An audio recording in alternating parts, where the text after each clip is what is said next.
We are here because we are dedicated to helping members of our community build lean, strong bodies and confident, resilient minds. Determined to elevate the lives of working professionals, stay-at-home parents, and anyone who is ready to level up their life. Our invigorating group fitness classes, practical nutrition programs, and authentic coaches help ignite your life. Find a place that believes in you. Find a place that challenges you. Find CrossFit Southpaw. All right, welcome to Southpaw Spotlight episode. I'm not really sure. I think we're on 14 or 15 now, but we are joined by Southpaw coach and athlete, Nate Menard. Nate, thanks for joining us today. Thanks for having me. I'm excited. Likewise, I think it's great to get coaches on, not only have you been through the athletic side of things, but also on kind of the bigger picture level, working with athletes, the different styles and different, goals that people have when they're in our gym, and you're able to speak a little bit more to that. But tell us a little bit briefly, Nate, how did you find CrossFit? What was that journey like? Yeah, so I found CrossFit, I would say, more of a unorthodox way. My wife and I were teaching overseas. We were in Ecuador and we had just gotten engaged, and we did the whole we're getting married in 6 months and we want to look fit for our wedding. So we were doing P90X in the apartment together. She was working at one school, and one of the PE teachers there was a level 1 certified coach. This is back in 2012. And he was like, hey, me and some buddies just kind of go to the CrossFit gym, and it was Quito, Ecuador. We work out over to the corner. You should come join us. And so we went and loved it. I don't remember what my first workout was, but it was something where I was very sore the next day. And it's like, yep, this is it. We got to do it.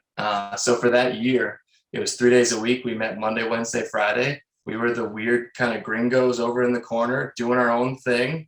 And it was fantastic. So we programmed for ourselves, didn't really know much about the different Metcons or anything like that. But we had the basics down.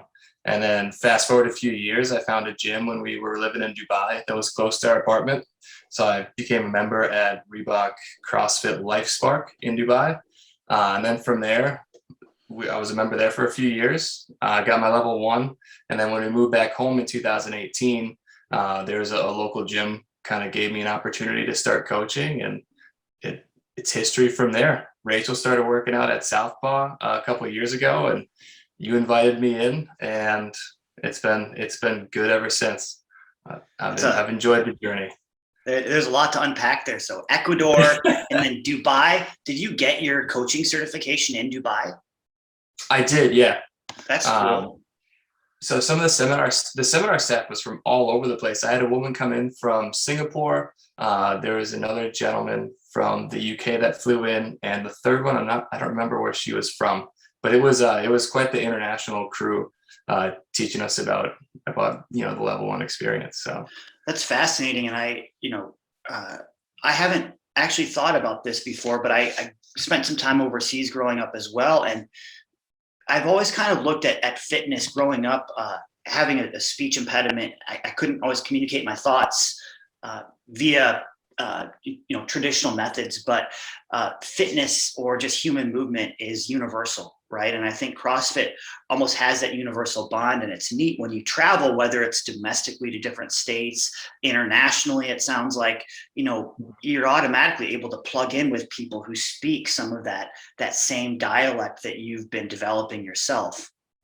Yeah, it's great. Rachel and I were very fortunate enough while we were teaching overseas to be able to travel to different countries, and we'd always try to drop into a CrossFit gym.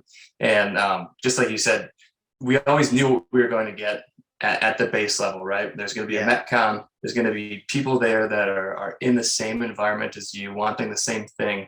And, I really do think that however many cultures there are around the world, you go into a CrossFit gym, everybody's there for the same reason. Everybody's going to be high-fiving you.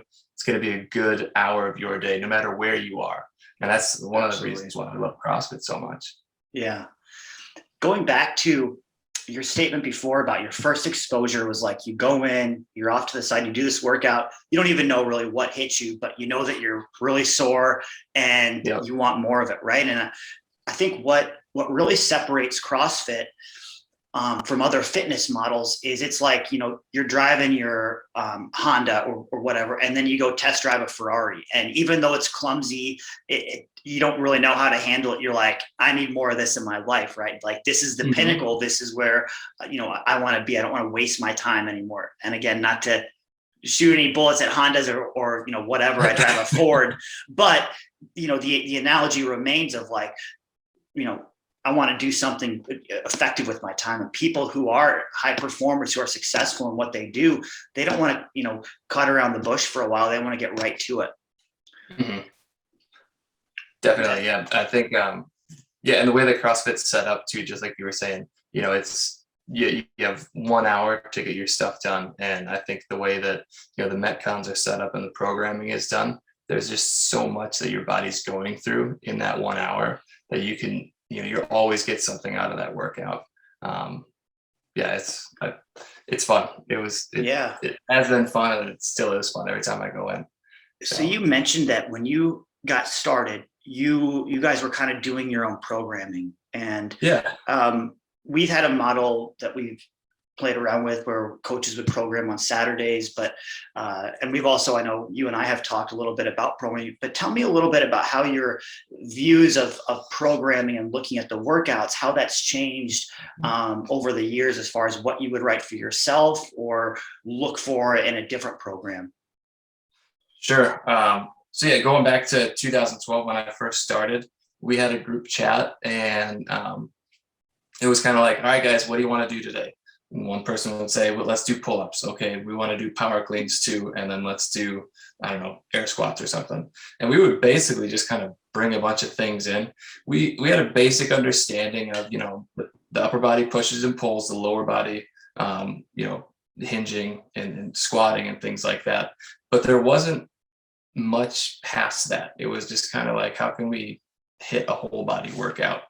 And then along with that, you know, we always kind of programmed, but would have been like a 15-minute workout. We didn't have like long cardio based workouts. We didn't have lower intensity days. It was 3 days a week where we just kind of jammed. And I don't think I really understood the intricacies of programming until I went through that level 1 course. Because after that level 1 course, Rachel and I had a period of time where I was literally programming for us. So we had, you know, I learned that there's monostructural. I learned that there's gymnastics. What's up, Dave Castro? Yeah, right. Yeah, you know, all these. I learned the categories, and I learned the, you know, the short bursts, the medium, you know, Metcons, and then these longer workouts, and kind of how to get those all together to get the most bang for your buck. So, and that year that Rachel and I were kind of programming for each other really helped me understand. Yeah, you need to kind of feel out on your body too, right? Yeah. Like if you have a day where you wake up and you're like, I'm just not feeling this, well, let's dial it down and don't worry about the numbers at that point. Just worry about getting some good movement in. Yeah. And then, you know, fast forwarding to now, I really, yeah, I know I'm not going to go to the CrossFit Games, right? That was always a sort of a thing. Like maybe if I worked, you know, 2 hours a day, I could get that to that level. Yeah. But now it's just all about like being healthy and feeling good with yourself, maybe hitting some PRs still. But I've kind of stepped away from the, you know, the hardcore athlete version of CrossFit and went into how can I just make sure I, you know, feel good and look good. And yeah. So, yeah. And how do you use CrossFit to augment your lifestyle, right? And how does it help improve what's going on in the rest of your life versus the rest of your life serving what you do in the gym, which I've seen quite a bit of, and I think CrossFit has a reputation for that, rightly so. I think is moving towards this other direction of how do we make a broad, general, inclusive fitness program that helps maximize your performance to then go out in the world and you know. Serve you with whatever you do. Yeah, I think too, you know, I do CrossFit so that I can be fit and kind of dabble in a bunch of different things that are physically demanding, right? If I want to go and do a 5K run, I might not be the fastest, but I'll survive a 5K and I'll have fun doing it. If I want to go cross country ski, which, side note, this snow that's out there, I'm not very happy about, but we'll work with it. Winter's come too early. If I want to go cross country ski with my family, we could do that, and I'll figure it out. So I just use it as kind of like a baseline of fitness, and I feel like that's as CrossFit's grown and expanded, it's moved towards that. How do we make sure people can live a happy, good, and active life? So yeah, there's so many different questions this raises, but I think that the idea of being adaptable is great. And one of the kind of core tenets of CrossFit is being that our workouts are constantly varied, quote unquote. And I think one of the reasons we have that is not only does your body adapt more to varied stimulus, but it also mimics what we do in life. And as a coach, it's fascinating to watch when you introduce experienced CrossFit athletes to new movements versus newer athletes, and the way that they approach it and their ability to adapt and pick up these new movements is so much more rapid when they've been doing it for a while, right? And it's just like your kid plays a sport that you've never done before, and you have to learn how to mimic what they're doing or play with them, right? And whatever that happens to be, the demands of getting under your sink to change a socket, and you have to wiggle into that space and figure out how your body moves through time and space. Can you tell I just changed the sink out? But just those little things. And is it necessary? No. But is it rewarding, and does it help make you a better person or grow from a physical and mental standpoint? I think yes. Definitely, I agree with that. With the programming you mentioned was really interesting too, because I think you hit on a good point that programming doesn't have to be overly complicated, and I don't think it needs to be.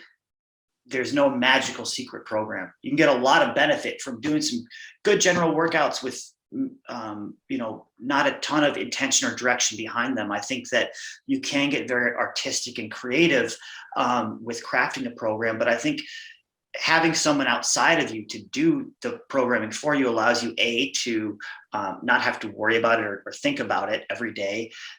B, helps you avoid programming things that you like, but C, and then just adding movements in that I think help make it more engaging.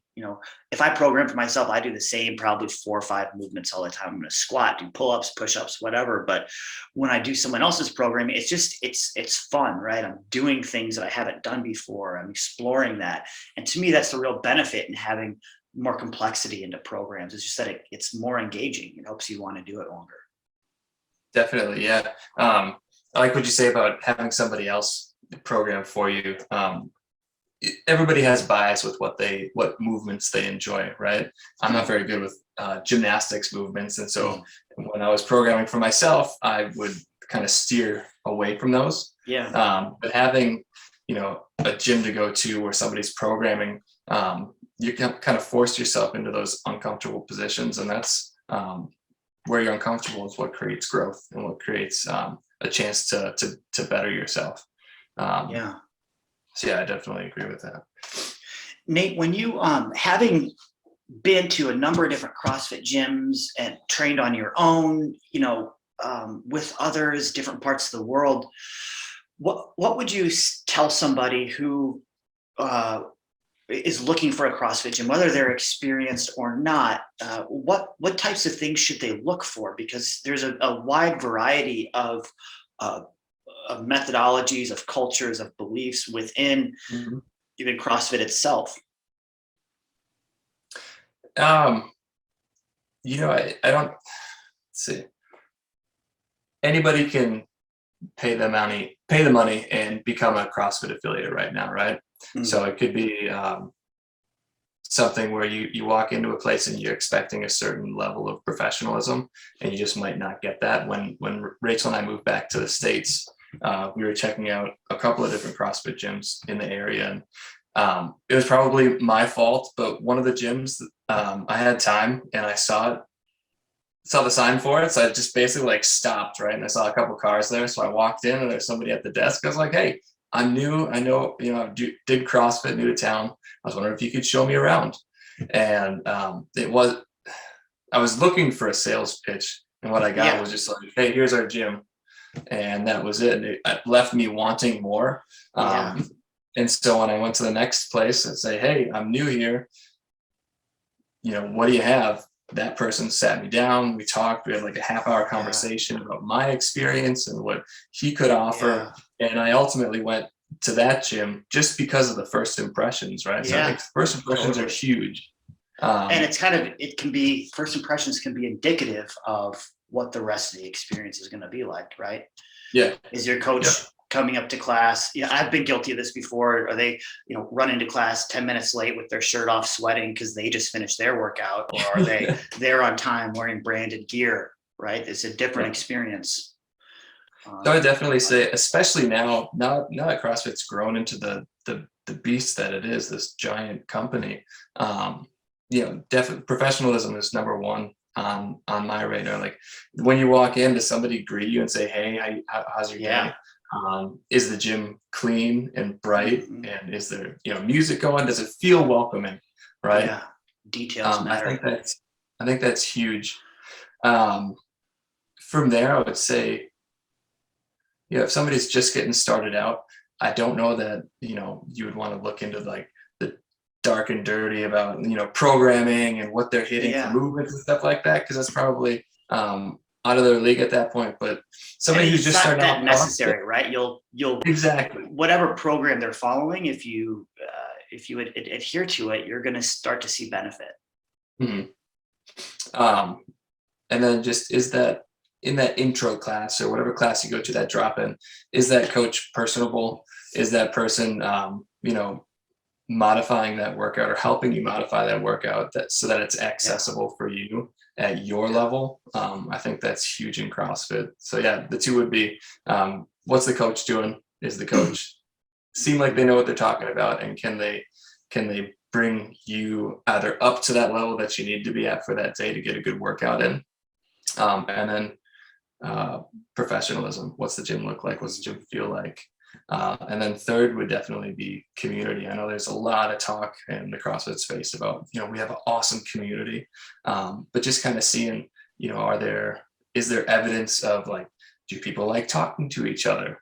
Can you see that in the class? Do they say hi to you? Class feel like? Yeah. Do they notice that you're a new person, and are they welcoming? Yeah.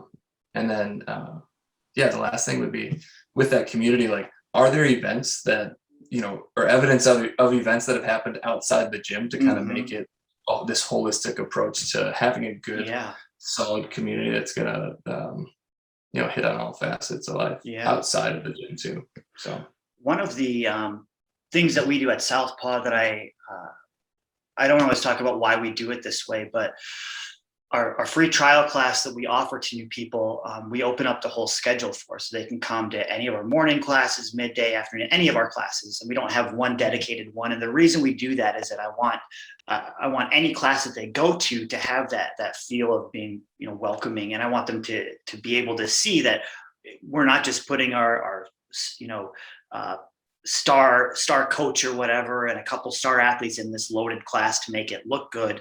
That really any class they go to, they're going to have an incredible experience, be surrounded by a great group. And I think that really speaks to the quality of our coaching staff, the culture that our athletes have helped develop. And it's neat to see that, but it does go back to one of those points. And secondly, I would say marriage of personalism and professionalism, right? And they're intertwined. And I think sometimes they can appear to be at polar opposite ends of the spectrum, right? If it's too professional, it feels claustrophobic and stuffy. And if it's too personal, it's, like you said, your experience, like, well, this is it. Like, what do you want to know, right? There needs to be some give and take. And I think actually they don't necessarily exist on a separate spectrum, but it's more of a Venn diagram. And if you can find that sweet spot in the middle where it's catering to both, I think that's really where, where that sweet spot lies. Yeah. I think it's also good that you open up classes to everybody that wants to come, or all classes to a potential member, because then chances are that person is going to be going to a class that they would normally go to, right? If the person's thinking about going to a 5 a.m. class, they're not going to hit the 4:30 p.m. to try it out. Yep. I would hope that they would go to that 5 and kind of see what that community is like there and see if they're a good fit at that point, Yeah. I just thought of this, but back to the car driving analogy, it's like, going to the Ferrari dealership and they give you, their one high-end car to test drive, and really you're looking at a different model, and how do you compare those two? Or you go in and instead of test driving a Ferrari, they're having you test drive a Tesla, and you can't compare the two at all. And I think, if you want someone to be able to test your product, what better way than just to jump into the product itself? Definitely. And yeah. I personally believe that any CrossFit workout can be done at any fitness level. It takes good coaching and communication between coach and athlete to make that happen sometimes, but it's very possible in a class to do that and to still get a great workout with some modifications. Yeah. Yep. And you'll see as well that most people in class are modifying in some way, shape, or form, and that's acceptable. And I think it helps you breathe a little easier as a newer athlete. Yeah. Actually, I have a story. My cousin last year was messaging Rachel and I going, I think I want to try CrossFit, but I'm not fit enough for it yet. Yeah. And, we did the whole, you can modify. And she was on the fence about it. And all of a sudden she went to a class and she messaged us right afterwards, like, why did I wait so long? Yeah, totally. Well, there you go. I told you so, right? CrossFit's awesome in that there's a modification for literally every movement. And the whole goal is to get fitter, right? So and it's a very common fear that people have. And I have this fear. Fear is a big limiter for all of us in many different ways, but when we're able to overcome that, and I think CrossFit by its very nature of being more demanding, being something that you haven't done before, most of the workouts that we are programming this week are ones I've never done before, right? And you haven't, and most of the athletes haven't. And it's that mental transformation of saying, all right, I'm ready for something to change, and I'm gonna take that leap of faith. And you find out there are a lot of people there to support you, and a lot of people in your same position, which is a wonderful, empowering type of feeling to experience. Definitely is, yeah. Well, Nate, there's a lot of different ways we could go, but I wanted to ask you kind of in closing, what would you, and I guess we almost discussed this, but what would you tell somebody who came up to you and said, I'm curious about CrossFit, but I've heard it's dangerous and I'm not really sure if I want to go down that road? I would probably laugh a little bit and be like, yep, I've seen those YouTube videos too, the CrossFit fails. But no, I would seriously say, just try it. If you're interested in it, just try. Go to the gym or message the owner and say, hey, I want to try this out, and speak your piece about your reservations there, and just see what it's like. And you'll probably find that it was a great hour of your time. And I think I would just say do it, right? So I like this. It's an hour. So first of all, I like how you're catching best hour of your day at a great hour of your day. I know you listen to that podcast, and I love that. This is a rabbit hole, but I believe I love this way of looking at it, is that CrossFit should prepare you for the best hour of your day, which is like time with your family, and picking up your kid from school and them running to you, or whatever it happens to be, right? Like getting that award at work or whatever, and this prepares you to be present for that and fully there. But secondly, the idea of just trying it, it's like, if you go to a good CrossFit gym and you're having reservations, a good gym will tell you, hey, this probably isn't a good fit for you. Maybe you should check out these places. And that's really what we are as coaches, is we're guides. We're to help guide people along the journey. And for a lot of people, they're at that point where they've tried a lot of different things and CrossFit's there, and that's what they end up loving and latching onto. But there are certainly people who don't like the group setting, or whatever it happens to be. They are just more focused on just cardio or just weightlifting, and that's great, and that should be encouraged. So if nothing else, you get 1 hour of a good workout and a story to tell people. Yeah, at the end of the day, you're exposed to something new, and now you know that you weren't interested in that. Yeah. Nate, anything else that you have to share before we wrap up here? No, I just thanks for having me on. My last Go over your whole life year or story so in has 30 been minutes. awesome. Yeah. Yeah, it's I'm been just great glad to having be you, part man. of the Southpaw, man. We have for our members at Southpaw, we are going through kind of a transitional time as Addison moves down to Tennessee. Nate has been helping us out on Thursday mornings and is now in our Wednesday afternoon time slot as well. So you'll see him there getting to know the afternoon athletes, and we're excited to have you on board, man. Yeah, I'm looking forward to it. It'll be a good time. All right, Nate. Well, you have a great day. Thanks so much for being on. Thanks for having me, Nick.